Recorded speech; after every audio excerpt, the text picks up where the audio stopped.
വിശുദ്ധ കുരിശിന്റെ അടയാളത്താൽ ഞങ്ങളുടെ ശത്രുക്കളിൽ നിന്ന് ഞങ്ങളെ രക്ഷിക്കണമേ. ഞങ്ങളുടെ തമ്പുരാനെ, പിതാവിന്റെയും പുത്രന്റെയും പരിശുദ്ധാത്മാവിന്റെയും നാമത്തിൽ ആമേൻ.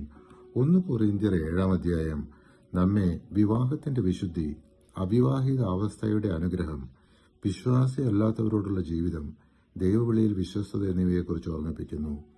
വിവാഹം വ്യഭിചാരം ഒഴിവാക്കാൻ സഹായിക്കുന്നു. ഭർത്താവും ഭാര്യയും പരസ്പരം വിശ്വസ്തരായിരിക്കണം. അവിവാഹിത അവസ്ഥ ദൈവസേവനത്തിനായി നല്ലതാണ്, എന്നാൽ എല്ലാവർക്കും അത് സാധ്യമല്ല. വിവാഹിതർ വേർപിരിയരുത്, വേർപിരിഞ്ഞാൽ വീണ്ടും ഒന്നിക്കണം.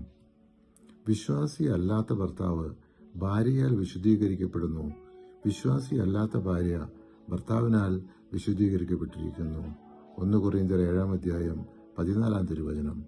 ഓരോരുത്തരും ദൈവം വിളിച്ച സാഹചര്യത്തിൽ തന്നെ വിശ്വസ്തരായി തുടരുക. അവിവാഹിതരും വിധവകളും ക്രിസ്തുവിനോട് സമർപ്പിതരായി ജീവിക്കുന്നതാണ് നല്ലത്. വിവാഹിതർ ലോകകാര്യങ്ങൾ ശ്രദ്ധിക്കുമ്പോൾ അവിവാഹിതർ കർത്താവിന്റെ കാര്യങ്ങളിൽ കൂടുതൽ ശ്രദ്ധിക്കണം. 8-ാം അധ്യായത്തിൽ നമ്മെ ജ്ഞാനവും സ്നേഹവും, വിഗ്രഹങ്ങൾ അർപ്പിച്ച ഭക്ഷണം, സ്വാതന്ത്ര്യത്തിന്റെ ഉത്തരവാദിത്വം, ദുർബലരെ സംരക്ഷിക്കൽ എന്നിവയെക്കുറിച്ച് ഓർമ്മിപ്പിക്കുന്നു. ജ്ഞാനം മാത്രം പോരാ, അത് അഭിമാനം വളർത്താം. എന്നാൽ സ്നേഹം തന്നെയാണ് സഭയെ പണിയുന്നത്.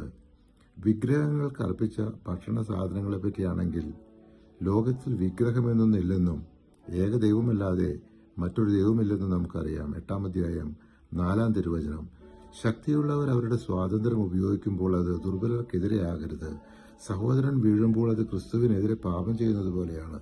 അതിനാൽ മറ്റൊരാൾ വീഴാതിരിക്കാനായി പൗലോസ് പറയുന്നു, സഹോദരർക്കെതിരായി പാപം ചെയ്യുമ്പോഴും അവരുടെ ദുർബല മനസാക്ഷിയെ മുറിപ്പെടുത്തുമ്പോഴും നീ ക്രിസ്തുവിനെതിരായി പാപം ചെയ്യുന്നു. അതിനാൽ ഭക്ഷണം എന്റെ സഹോദരന് ദുഷ്പ്രേരണയ്ക്ക് കാരണമാകുന്നെങ്കിൽ അങ്ങനെ സംഭവിക്കാതിരിക്കാൻ വേണ്ടി ഞാൻ ഒരിക്കലും മാംസം ഭക്ഷിക്കുകയില്ല.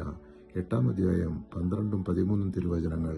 പരിശുദ്ധാത്മാവെ, തിരുവചനത്തിന്റെ അനന്തശക്തിയാൽ ആത്മാവിന്റെ വരങ്ങളും ദാനങ്ങളും നൽകി തീഷ്ണതയാൽ ഞങ്ങളെ ജ്വലിപ്പിക്കണമേ. ആമേൻ.